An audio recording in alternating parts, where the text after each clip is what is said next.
You're watching Capitol View, Sunday morning talk focused on the political scene in Arkansas.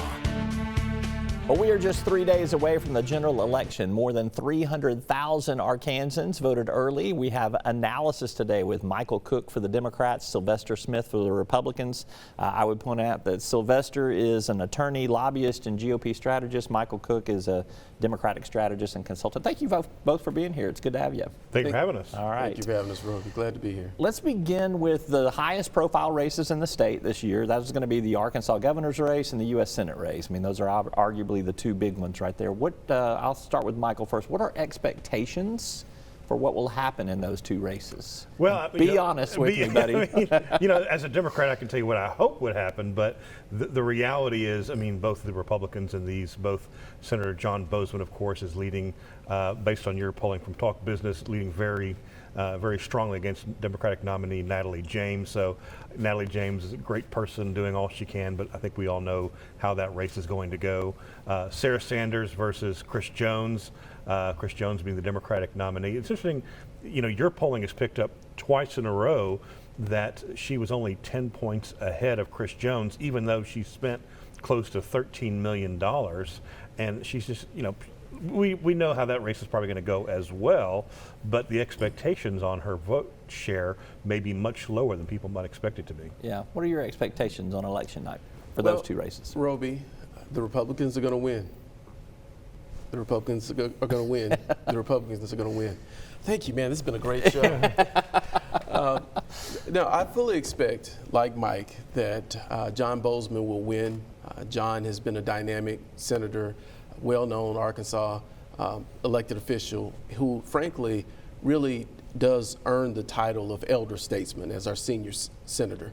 Other than partisan angst, there's not really anybody that has anything truly negative to say about his voting record or the efforts that he's made on behalf of Arkansans. So I expect him to win substantially. I believe in the governor's race, Sarah Huckabee Sanders will win. It's my opinion that the polling is a little suppressed for her. I expect her to perform a little bit better than your poll would suggest. Mm-hmm. And let me tell you why. We have a lot of people in Arkansas who have historically been Democrats. We live in an era in which race is always at the forefront of people's minds. And I think some of the people you're polling who may be white don't want to go on the record and say that they're voting against their party's standard bearer. All right. And so I think Sarah Huckabee Sanders' numbers may be just a little suppressed because of that basis. Kind of a Bradley effect there is what that's what exactly right. I'm expecting Sarah to come in at about 59%, Jones at 57 to 59, Jones right at 38 or something of that nature, 39, and then the Libertarian to get the rest. See, I would have a different take in terms of, I don't think the Bradley effect here is in effect. I think what Arkansans are seeing is, I think they get a sense that Sarah is just not as plugged in and is not talking about Arkansas issues as much as Chris Jones is. In fact, about 2 weeks ago, right before early voting began, Sarah Sanders was in Iowa campaigning with a Republican candidate there. Iowa just happens to be the first presidential caucus state. Gee, I wonder why Sarah Sanders was in Iowa right before early voting. She was in Iowa? She was in Iowa way. Before campaigning for, I think it was Senator Chuck Grassley. So that, I think Arkansans kind of get a sense of she has national ambitions, and I think that's one of the reasons why. And the fact that her whole campaign is all about throwing the red meat to the base and not really going after independent voters, because again, she wants to have that national profile to one day be on the presidential ticket. Yeah, I'd love to respond to that Go if I for could. it. National issues are state issues. And no one's hurt more by anything other than inflation right now. And that really is a national issue. And so to the extent that the governor of Arkansas can pull whatever limited levers that she has to address inflation, she should be talking about those issues. She should be talking about illegal immigration and the impact that has and the danger it poses to us as Arkansans. So I applaud her for focusing on these key issues. With regard to being having a governor who's a national leader and is called to go to other states to help local candidates, I think that's going to be a bonus to Arkansas. Yeah.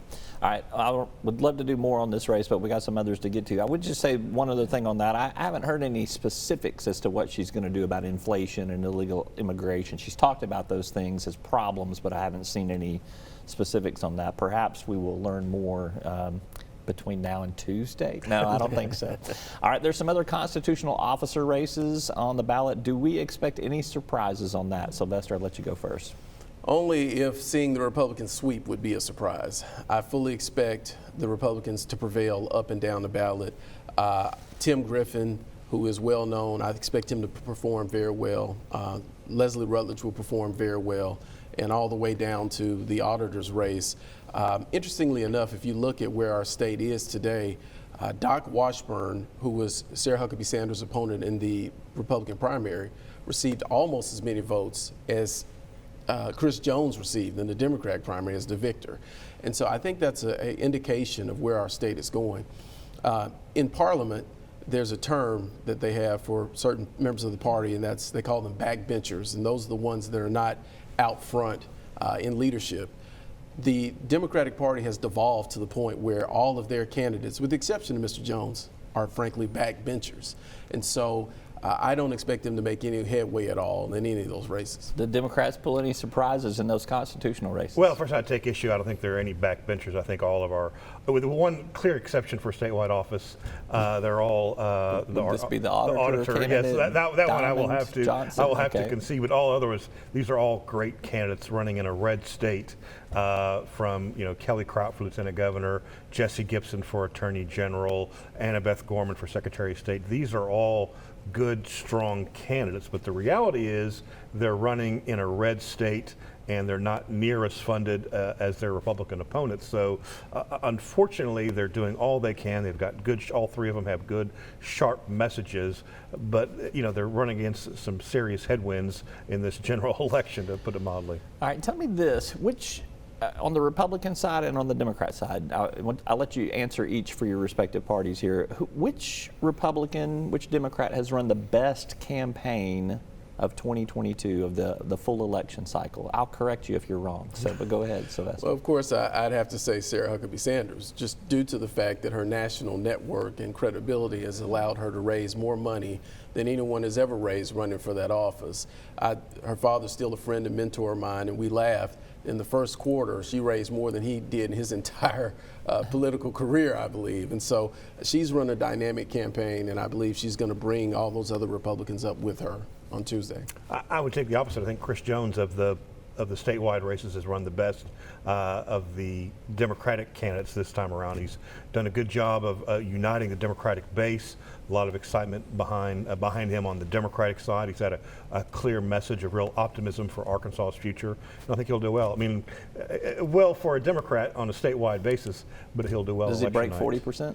I don't know.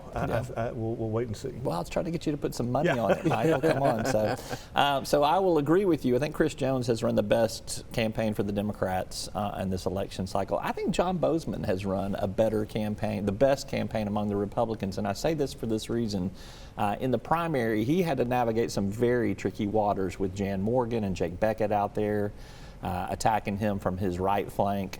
And he won that race without a runoff, and I think that was that's a pretty strong political showing. And then I think in the general election, I think he's run a really good general election campaign in terms of messaging. I know that he hasn't had as well-funded of an opponent, but those Dear John Bozeman letters, I think, are a pretty good commercial spot for him and has really put him in that independent, statesman-like kind of position there. And I give John Bozeman I would concur that. And I would add, at least with Bozeman, we'll talk to the press. Like you've asked Sarah Sanders 28 I've times made a few now requests, to come on your show. The governor will come on your show, but Sarah Sanders refuses. So it gives you a sense of I got Sylvester Smith and Michael Cook on the show, so we're good. And I would say future Governor Sanders' time is better spent speaking to everyday Arkansans. No offense, Who do you think watches this show, Sylvester? It's everyday Arkansans. I said speaking to, not speaking at. All right, we got to take a quick commercial break. We're going to be back with Sylvester Smith and Michael Cook right after this.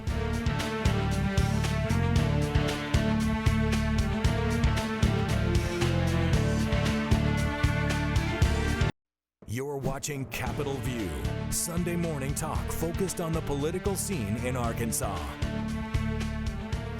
I'm Roby Brock. Welcome back to Capitol View. I am with Sylvester Smith, GOP strategist, Michael Cook, Democratic strategist. We were talking just a little bit in that commercial break right there about Sarah Huckabee Sanders and just the fact that she's a first-time candidate. Kind of how do you think that plays out? I mean, first-time candidates are allowed to stumble every now and then. I'm not saying that she stumbled in any major way because I don't think it's cost her any political points, but there have been some things that have been unorthodox about her campaign. Sure. I believe that anytime you do anything the first time, you're not going to be as proficient at it as you will the second and third time, which I fully expect her to have. And to Mike's point, she has a history in working in political campaigns, but it's kind of like producing and then being in front of the camera. Right. So this is a much different dynamic. I don't believe she's made many mistakes, but I do believe some of the decisions that she's made that people would consider miscalculations have been due to just being conservative because this is her first time out there. The other thing is when you're up by 15, 20 points, you got more to lose by doing some of these things that people are advocating that she do than just maintaining the status quo, filming your commercials, raising your money, and meeting Arkansans face to face. Especially if you're up only 10 or 11 points. That's been Michael. Well, I mean, look, both Chris Jones and Sarah Sanders are first-time candidates. Yeah. But the difference is Sarah Sanders was the former press secretary for the President of the United States.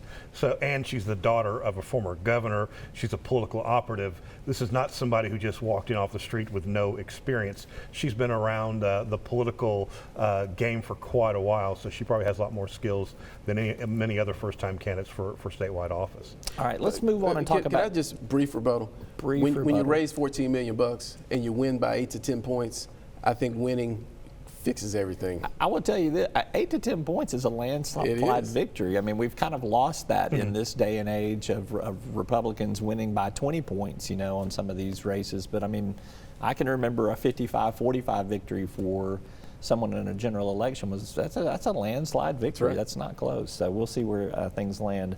All right, let's talk about what's going on up at the state capitol. There are a lot of legislative races out there. I'm going to just a few facts right here. There's going to be at least 26 new faces in the Arkansas House of Representatives because that's how many left and did not run for re-election. There's about 21 contested races in the Senate. 11 of them have Democratic challengers. My question, and I'll come to Michael first on this, can the Democrats get out of the super minority in the Arkansas legislature? And for you, Sylvester, do Republicans make gains in the House and Senate? Michael first. I don't know if they'll make the supermajority or not. Republicans, first of all, controlled the legislative redistricting, so they did all the gerrymandering they could do to go after. Did they gerrymander? They went to town to the Democratic incumbents that are legislative incumbents.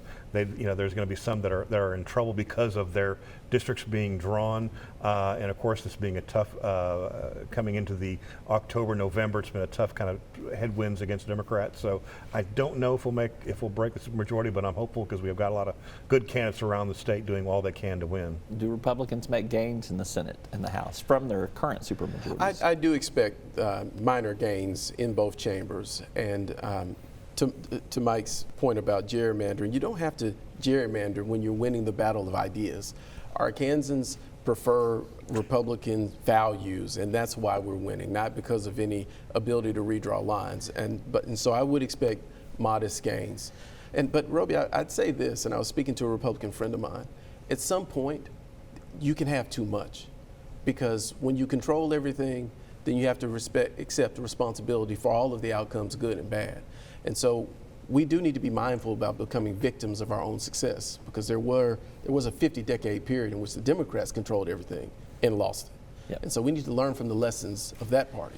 I would say, too, to this gerrymandering conversation right here, there's just some simple math. I mean, there's only so many places that you can go. When you look at some of those Delta districts that had to be redrawn, and as big as they were, they're just geographically, there was just nowhere to go on some of those things. But in some of the urban and suburban seats, there's definitely the opportunity to put some things. Two precincts moved out one way or the other makes a difference in a lot of these races. It can. So my prediction is, I think that I don't think the Democrats get out of their super minority status, but I wouldn't be surprised if they make a couple of gains. I also would not be surprised if Republicans make a couple of gains. I think everything's going to be incremental. It's just my personal take on this. All right, issues 1, 2, 3, and 4. We'll hurry through these, maybe about a minute apiece on each of these. Issue 1, which will let the legislature call themselves into session. Will it pass or fail? I hope it fails. I mean, do we need Do you more? think, I know what you want, but will it? I don't know. You know, the Yeah. polling is kind of, your polling was kind of mixed. I don't know. Basically, do we want more politicians at the state capitol more often making laws? It's That's good for lobbyists if there are more Lobbyists love it, politicians sure. up Good for the there, lobbying so- business. I would say that Arkansas has a weak governor compared to their colleagues nationally, and this would further weaken the power of the governor. If Arkansans really understand what this does, then I don't think it passes. And so I believe it comes down to who has the best messaging. Yeah. Issue 2, which would raise the threshold for constitutional amendments to 60%. Citizen-led ballot initiatives, initiated acts would be 60%, not the legislator ones. Does it pass or fail? Again, this one's going to come down to the messaging. My prediction is that it fails. I mean, it's like asking me to vote to take all my money out of my pocket and put it on the table. I mean, you're asking Arkansans to vote to dilute their own personal power. And I understand why the legislature's doing it, because there have been some things that I think have been absolutely boneheaded that the people have passed, but the people did it. And what we need to do is better educate voters when we have these opportunities rather than take their power away. I call issue 2 the Republicans Think You're Stupid Act. Oh, wow. They believe they wanted to have for all constitutional amendments and other referenda to be 60% of the vote. Look, if this is a democracy, if 50% plus one vote for a person or an issue, that's the will of the people. And issue 2 takes that power away from the people and drags it up to 60%. If the legislature thought that's the way it should be, then it should be that for state senate or state rep, it should be 60%. Let's have it consistent across the board. Or to pass bills in the legislature, which a lot of them pass about 90%. So Right. we'll see. A little quick personal note here, just I guess a little factoid would be a better way to say this. The one amendment that has passed by the largest margin was about 84%. That was the right to hunt, trap, and fish in Arkansas a few years ago. Shocker, isn't it? And interestingly enough, term limits would not have passed in 1992 if the 60% threshold was in there. It got 59.91%. It would have been just under. Maybe it would have passed the next time around. All right, battle for the U.S. Congress and the U.S. Senate. I'm sorry, we didn't get to a couple of other issues. Issue 3, Religious Freedom Act, pass or fail, quickly. I expect it to pass. Probably pass, and then it's going to cause a bunch of problems and lawsuits over the years because of this. I think it's going to lead to some bigotry based on so-called religious freedom. All right, issue 4, recreational marijuana. What do we think happens on this one? I think it fails, and I believe that the people who put it out there were a little too greedy with their self-beneficial components, and that's going to kill it. All right. Based on your polling, the trajectory is not good. It's going down, down, down. And I think kind of what Sylvester's point, a lot of people are seeing that it creates monopoly for like 20 growers or dispensaries, and they don't have to be from Arkansas. They can be from out of state. I think a lot of people have real questions and concerns about that. Just a point of clarification, there are other licenses that would be distributed in that. It does factor in those medical marijuana folks, but it does add about another 80 licenses in there too. All right, we got to quickly, what's the biggest thing, you got 30 seconds left, what's the biggest thing you're going to be looking for nationally on election night? What happens in Georgia?